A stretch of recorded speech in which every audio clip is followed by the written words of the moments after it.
বড়বাজারের মশলা পোস্তার দুপুরের বাজার সবে আরম্ভ হয়েছে। হাজারি বিশ্বাস প্রকাণ্ড ভুঁড়িটি নিয়ে দিব্যি আরামে তার মশলার দোকানে বসে আছে।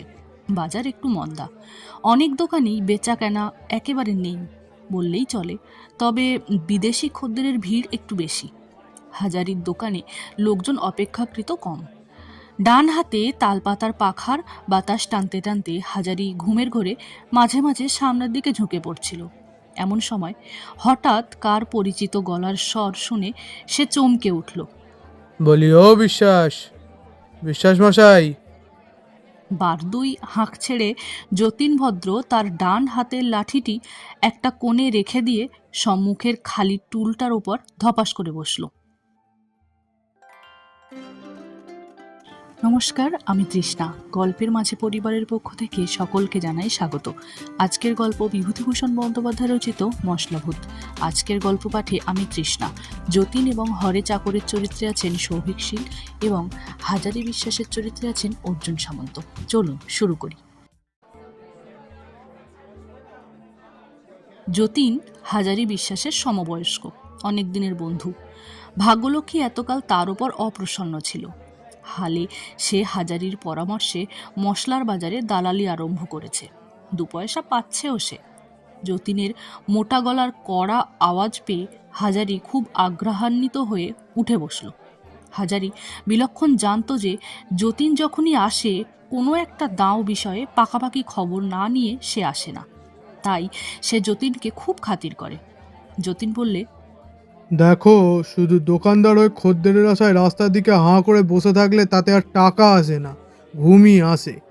5টা খবরাখবর রাখতে হয়, বুঝলে? হাজারি বললে, এসো এসো যতীন, ভালো আছো? অনেক দিন দেখিনি। কিছু খবর আছে নাকি? সেই খবর দিতেই তো আসা।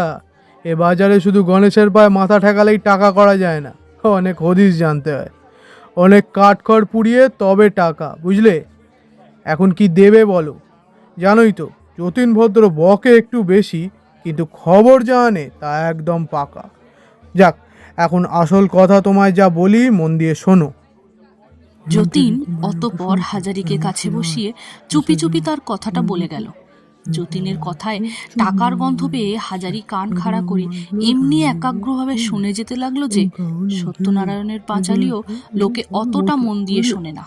ব্যাপারটি এই: গ্রেহাম ট্রেডিং কোম্পানির একটা মস্ত মাল জাহাজ SS রেঙ্গুন ডাচ ইন্ডিজের কোনো এক বন্দর থেকে প্রচুর মাল নিয়ে কলকাতায় আসছিল।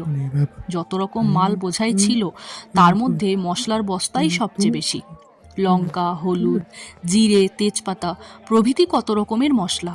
প্রতি বস্তাটি ওজনে 2.5 মণের কম নয়। এরকম শত শত বস্তার গাদায় জাহাজখানা আগাগোড়া ঠাসা। সেই মাল জাহাজখানি গঙ্গার ভেতরে ঢুকতেই ঘন কুয়াশার মধ্যে শেষ রাত্রির ভাটার মুখে গঙ্গার চোরাবালির চড়ায় ধাক্কা খেয়ে ডুবে যায়। জাহাজ যখন সবে ডায়মন্ড হারবার পেরিয়ে গঙ্গায় এসেছে তখন এই ব্যাপার। সারেং শত চেষ্টা করেও কিছুতে সামাল দিতে পারল না। জাহাজ ডুবির সঙ্গে কতক লোকও জলে ডুবে মারা যায়। জাহাজের কতক মাল নষ্ট হয়ে যায়, আর বাদবাকি মাল সব গঙ্গার জলে ভাসতে থাকে। মশলার বস্তাগুলো প্রায় ডোবেনি, বিশেষ ক্ষতিও হয়নি। দূর থেকে এই মশলা বস্তার গাদাগুলো ভেসে যেতে দেখে পোর্ট কমিশনের লোকেরা সেসব তুলে পাড়ে টেনে নেয়। কাল 8:30টার সময় নিলাম ডেকে এই বস্তাবন্দি মশলাগুলো বিক্রি করা হবে। ধরিবাজ হাজারি বিশ্বাস যতীনের কথাবার্তা শুনে চট করে সব বুঝে নিল। কত লোককে চড়িয়ে কত পাকা ধানে মই দিয়ে তবে সে আজ এত টাকার মালিক। কথাবার্তা তখনই সব ঠিক হয়ে গেল। যাবার সময় যতীন আবার হাজারিকে বেশ করে মনে করিয়ে দিয়ে বলল, দেখো ভায়া, টাকা যদি পিটতে চাও তবে এ সুযোগ কিছুতেই ছাড়া নয়। জলের দামে মাল বিকিয়ে যাচ্ছে। কাল সকাল 8:30টায় নিলেম। আমি 7টার সময় এসে তোমার সঙ্গে দেখা করব। পরদিন হাজারি যতীনকে নিয়ে যথাসময়ে খিদিরপুরের দিকে রওনা হয়ে গেল। নিলামের জায়গায় পৌঁছতে আর বেশি দেরি নেই। দূর থেকে কলরব শোনা যাচ্ছে।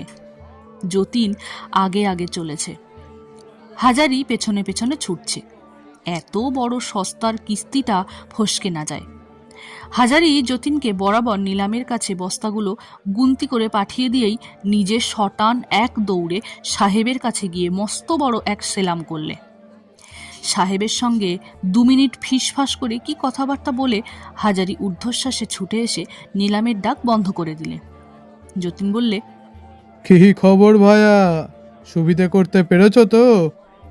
হাজারি খুব ব্যস্ত সমস্ত হয়ে বললে, পরে বলবো, কাজ হাসিল। এখন কত বস্তা গুনলে বলো দেখি। বাস্তবিক উঁচু উঁচু গাদা করা মশলার বস্তাগুলোর দিকে চেয়ে হাজারির চোখ জুড়িয়ে গেল। সে যেদিকেই তাকায় দেখে যে অগুন্তি বস্তা সারবন্ধী থামের মতো রাস্তা জুড়ে দাঁড়িয়ে আছে। উফ, এমন দাও জীবনে কারো ভাগ্যে একবার বই দুবার আসে না। এখন মশলা পোস্তার কোনো রকমে তার গুদামে এগুলো চালান দিতে পারলে হাঁপ ছেড়ে বাঁচে। হাজারি যতীনকে তাড়া দিয়ে ডেকে বললে, ওহে ভায়া, শুভ কাজে আর বিলম্ব কেন? এখন লরি ডেকে তাড়াতাড়ি মাল বোঝাই করে পোস্তায় চালান দিয়ে দাও, আমি ততক্ষণ এগিয়ে যাই। একেবারে সব মাল লরিতে ধরল না। দ্বিতীয় ক্ষেপ বস্তা চাপিয়ে যতীন যখন পোস্তায় ফিরে গেল তখনও বিকেল আছে। সে এসে দেখে সবই অব্যবস্থা। রাশিকৃত বস্তার গাদা হাজারির দোকানের সামনে ফুটপাতে গড়াগড়ি খাচ্ছে। মাত্র 3টি লোক এতগুলো মাল তোলবার জন্যে লাগানো হয়েছে। চতুর্দিকে লোকের মহাভিড়, হই হই ব্যাপার। এদিকে পুলিশ তাড়া দিচ্ছে, জলদি মাল ওঠাও। হাজারি কেবল চেঁচাচ্ছে, সে যেন কিছুই গোছগাছ করে উঠতে পারছে না। কাণ্ড কারখানা দেখে যতীন নিজেই কোমর বেঁধে লেগে গেল। প্রাণান্ত পরিশ্রমের পর সন্ধ্যার পূর্বেই সব মাল তোলা হয়ে গেল। বস্তাগুলি পাশাপাশি সাজিয়ে দেখা গেল ঘরে আর কুলোয় না। তখন বস্তার ওপর বস্তা চাপিয়ে দিয়ে কড়িকাঠ পর্যন্ত মাল ঠাসা হলো। গম্বুজের মতো এক একটা ফুলো ফুলো বস্তা, আর বস্তাগুলো উঁচুও কি কম। এইভাবে বস্তা ভরাট করে মাথার ঘাম পায়ে ফেলে যতীন আর হাজারি যখন বাড়ি ফিরল তখন রাত 10টা। সে রাত্রে গুদামে তালা লাগিয়ে দিয়ে প্রতিদিনের মতো হাজারির চাকর বাইরে শুয়ে পড়ল। শেষ রাত্রে মশলার গুদামে কি একটা শব্দ শুনতে পেয়ে আশেপাশের দোকানদারদের ঘুম ভেঙে গেল। তারা চোরের আশঙ্কা করে চাকরটাকে ডেকে তুললে। চাকরটা শশা ব্যস্ত হয়ে আলো জেলে বেশ পরখ করে এদিক ওদিক দেখতে লাগলো, কিন্তু চোর ঘরে ঢুকলো কি করে?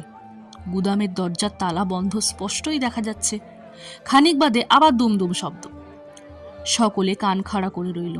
বেশ মনে হলো এবারকার শব্দটা যেন হাজারির মশলার গুদামের ভেতর থেকেই আসছে, অথচ ঘরের দোর জানালা বন্ধ, বাইরে থেকে মোটা তালা দেয়া। কি আশ্চর্য! চোর ভেতরে যাবেই বা কি করে? আর চোর টোর যদি না এলো তবে শব্দও বা করে কে? মাঝে মাঝে মনে হতে লাগলো ঘরের ভেতর দরজায় ধাক্কা মারছে। শেষ রাতের বাকি সময়টা এইভাবেই শব্দ শুনে কেটে গেল। আরও আশ্চর্য, ভোর হওয়ার সঙ্গে সঙ্গে গুদাম ঘর থেকে শব্দও আস্তে আস্তে মিলিয়ে গেল। সে রাত্রি এই পর্যন্ত। পরদিন সকালে মশলাপট্টির দোকানদারদের মুখে মুখে রাষ্ট্র হয়ে গেল যে হাজারির দোকানে বিষম কাণ্ড, ভীষণ চুরি। আসলে সত্যি যা নয় তার 10 গুণ বাড়িয়ে দিয়ে মিথ্যে রটাতে লাগলো।